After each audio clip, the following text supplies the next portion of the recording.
Warahmatullahi wabarakatuh. Selamat datang di channel belajar online. Jadi pada video kali ini kita akan membahas tentang konsep dasar dari bentuk eksponen, dan juga nanti kita juga akan bahas sifat-sifat dasar yang menyertai dari eksponen itu sendiri. Nah, langsung saja. Sebenarnya apa sih yang dimaksud dengan eksponen itu? Jadi eksponen itu merupakan suatu bentuk perkalian dari bilangan yang sama secara berulang-ulang.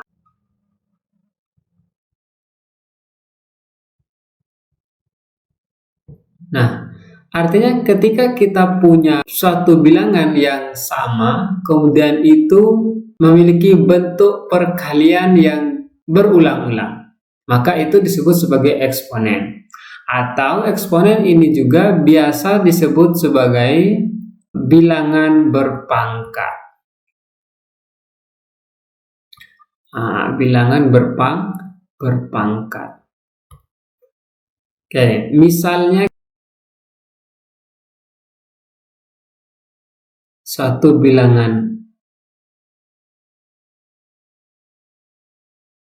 A dikali A dikali A dengan banyak sekali, maka ini kita sebut sebagai n faktor.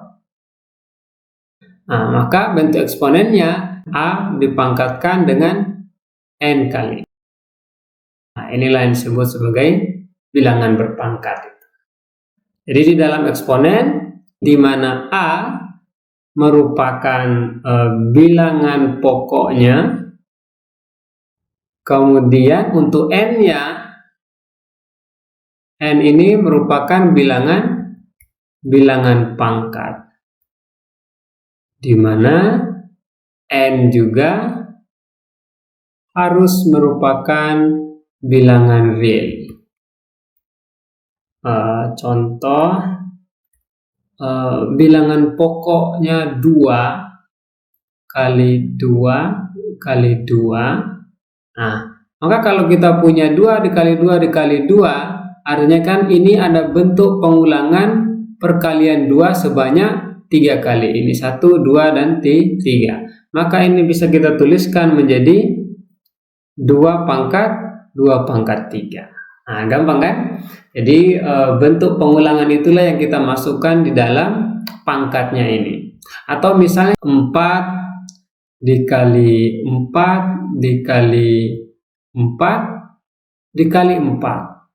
Jadi perkalian 4 yang diulang 4 kali, maka bisa kita tuliskan bentuk perpangkatannya menjadi 4 pangkat 4 pangkat 4. Ya, atau misalnya 5 dikali 5. Nah, ini kita tuliskan menjadi 5 pangkat 2. Nah, itu dia konsep dasar yang bisa kita pahami dari bentuk eksponen. Tapi bagaimana kalau kita punya 3 pangkat 209 dikali dengan 3 pangkat 197.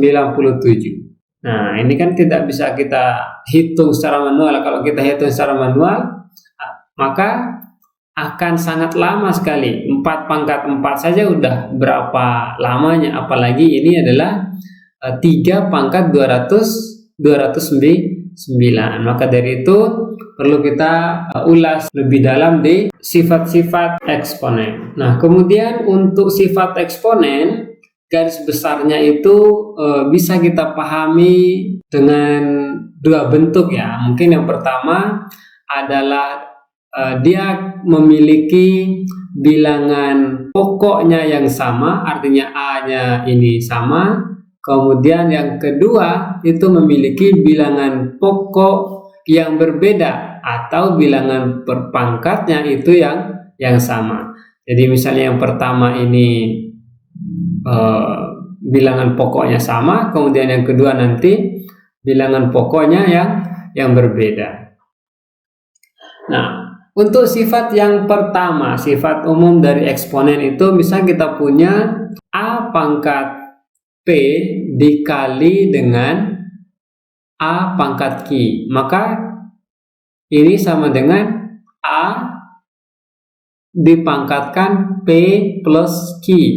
Jadi ketika kita punya bilangan pokoknya yang sama, kemudian pangkatnya yang berbeda, maka pangkatnya ini tinggal kita jumlahkan saja. Makanya di sini hasilnya sama dengan A pangkat P plus Q.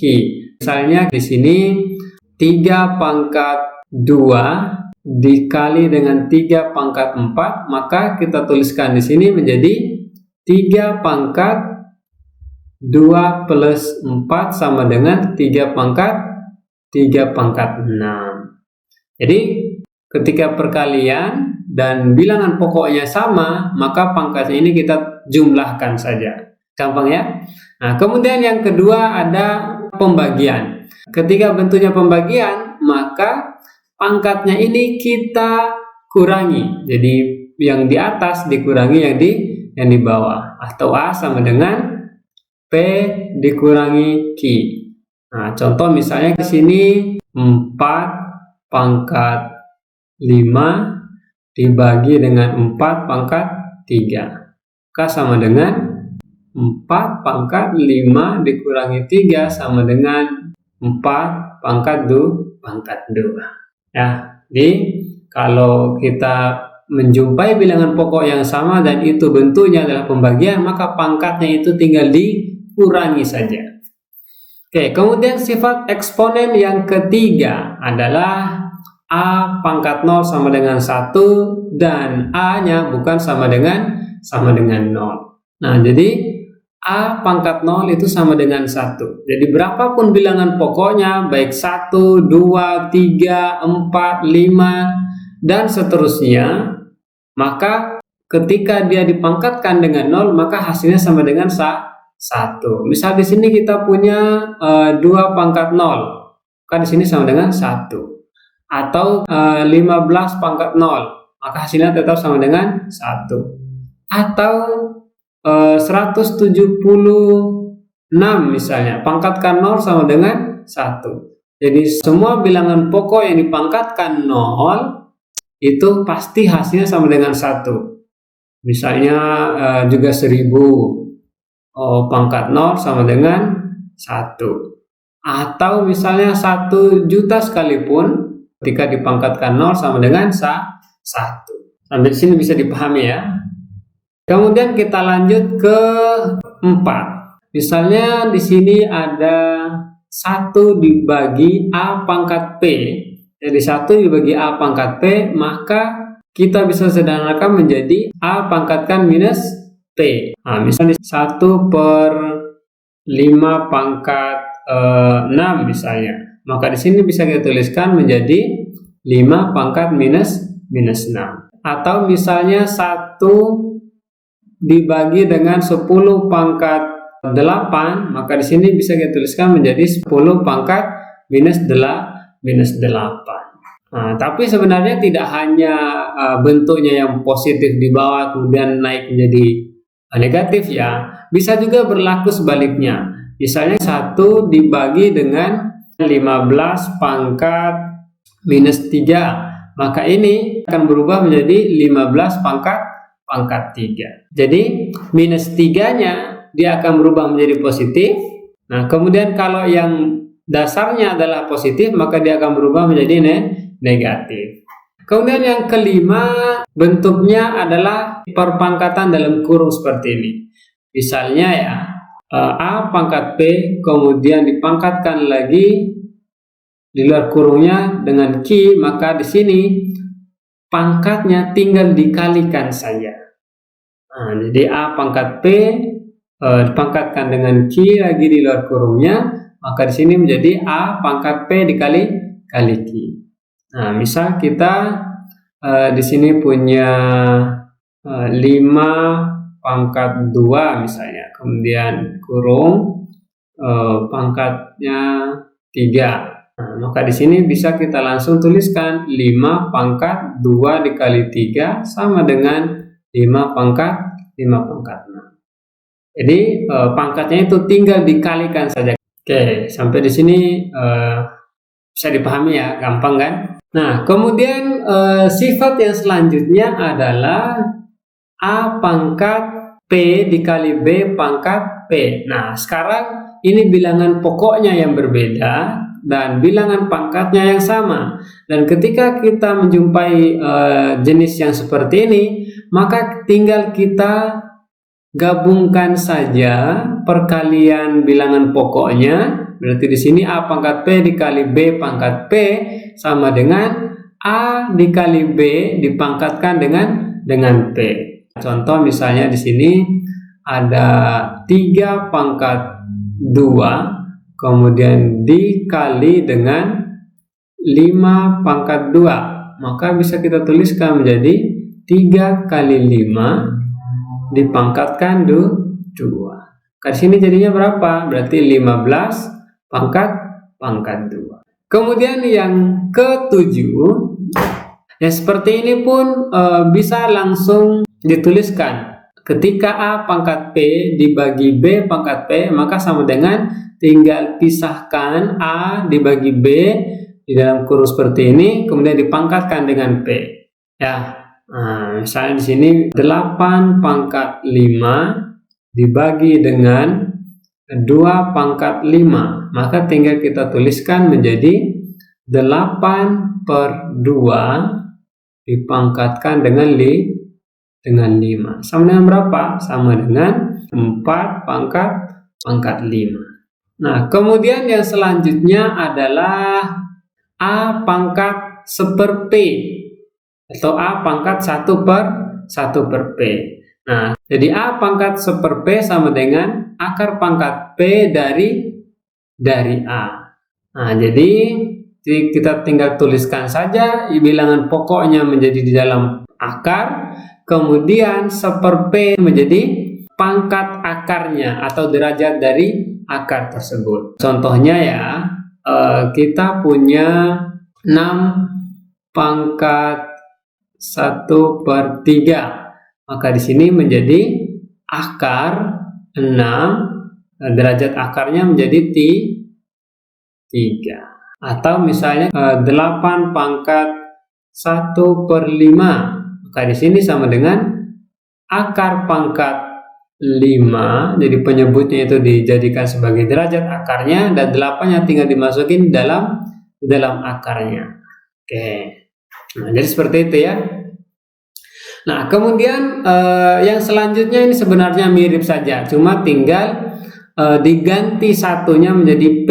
Jadi di sini A pangkat P per Q, maka tinggal dituliskan sama seperti yang tadi, cuma satu yang di atas ini diganti P dijadikan sebagai pangkat dari A-nya. Maka di sini A pangkat P per Q sama dengan akar pangkat Q dari A pangkat P. Nah, contoh ya, misalnya 3 pangkat 2/3, maka di sini sama dengan akar pangkat 3 dari 3 pangkat 2. Jadi penyebutnya ini menjadi derajat akarnya, kemudian pembilangnya yang di atas dituliskan di dalam pangkat dari bilangan pokoknya. Ya, jadi di sini sama dengan akar pangkat 3 dari 9. Nah, jadi bedanya di mana antara yang atas sama bawah ini? Yang bedanya yang di atas ini semua pembilangnya adalah 1, dari 1/3, 1/5, 1/10 dan seterusnya. Maka kalau yang bawah ini P-nya lebih dari 1, bisa 2/3, 3/3, 3/4 dan seterusnya. Atau contoh yang baru misalnya 10 pangkat 2/5, maka di sini sama dengan akar pangkat 5, kemudian di dalamnya 10 pangkat 2. Nah, kemudian yang terakhir, sifat yang terakhir di sini ada akar di dalam akar. Nah, jadi misalnya akar pangkat Q dari akar pangkat P dari A. Jadi kalau kita punya yang seperti ini, maka masing-masing pangkat akarnya atau derajat akarnya tinggal dikalikan saja, kemudian dalam akarnya kita tuliskan bilangan pokoknya. Jadi di sini akar pangkat P dikali Q dari A. Contoh misalnya kita ada akar pangkat 5, kemudian di dalam akar ada akar pangkat berapa? Di sini misalnya akar pangkat 3 dari 7. Maka di sini sama dengan akar pangkat 5 dikali 3 dari 7. Maka di sini sama dengan akar pangkat 15 dari 7. Nah, jadi itu beberapa sifat umum dari eksponen yang bisa kita jadikan sebagai modal untuk menyelesaikan atau memahami bentuk-bentuk persamaan matematika di materi-materi selanjutnya. Oke, mungkin itu untuk video kali ini. Semoga bermanfaat. Assalamualaikum warahmatullahi wabarakatuh.